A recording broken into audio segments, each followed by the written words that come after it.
गांधी कभी कभी ज़्यादा जब भाषण देते हैं तो उसमें उनकी डिरेल हो जाते हैं। डिरेल तो नहीं मैं कहूँगी, अति उत्साह में वो शब्द थोड़े गलत यूज़ कर लेते हैं, जिससे कि उनको बचना चाहिए। लेकिन हाँ, ये बात भी सच है कि वो जो बात कहना चाह रहे थे उसमें कोई एम्बिग्युइटी नहीं थी, चाहे शब्दों का चयन उनका गलत हो गया हो, लेकिन जो ये समझाना वो चाह रहे थे कि जो कई संस्थाएं हैं जिस पर हमारी जो मशीनरी है, जो इंस्टीट्यूशंस हैं, जैसे एक पर्टिकुलर आइडियोलॉजी के लोगों का कब्जा है और कांग्रेस की लड़ाई उस तरह के कब्जे वाली संस्थाओं के खिलाफ भी है, वो समझने में किसी को, मुझे नहीं लगता है कि कोई भी गलती हुई होगी या कंफ्यूजन हुआ होगा। वो जो चीज़ कहना चाह रहे थे, वो जो समझाना चाह रहे थे, लोगों ने समझा जरूर है। तो ठीक है, अब इंडियन स्टेट और इंडियन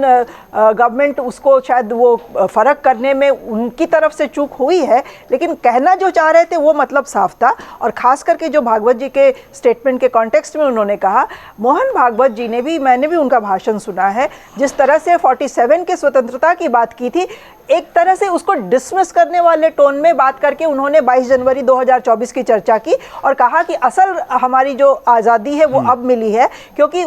हमें अपने स्व की प्राप्ति हुई है। तो अब ये तो ठीक है, अवधेश जी ने इसको बहुत अच्छे से समझाया कि भागवत जी का क्या मकसद था, लेकिन जो ये एक टेंडेंसी है जो राइट विंग के लोगों की कि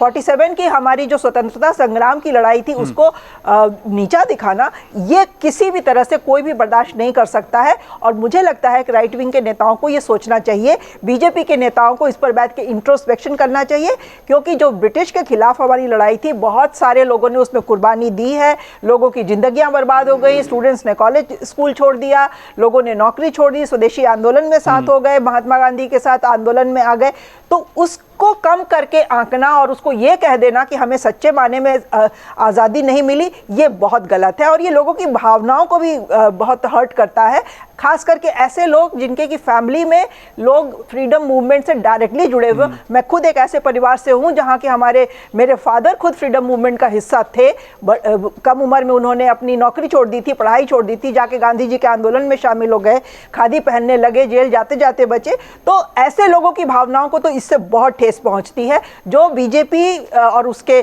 जितने भी RSS के संगठन हैं, उनकी जो आइडियोलॉजी को सपोर्ट करते हैं, उन लोगों को समझना चाहिए। ठीक है, ये बात सही है कि जो स्व की लड़ाई है, स्व की लड़ाई ठीक है, हम एक मानसिकता थी जो थोड़ी वेस्टर्न ओरिएंटेड थी, हमने अभी तक देखा है और उसमें कहीं कोई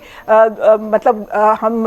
उसको इनकार नहीं कर रहे हैं, लेकिन उस मानसिकता को हटाने के लिए हम हर चीज को नकार दें जो उधर ब्रिटिश के खिलाफ हुई, ये भी सही नहीं है। हमें सोचना पड़ेगा कि उस स्व की लड़ाई में हम जो दूसरी लड़ाई है उसको कमतर करके ना आके उसको गाली कम से कम ना दें।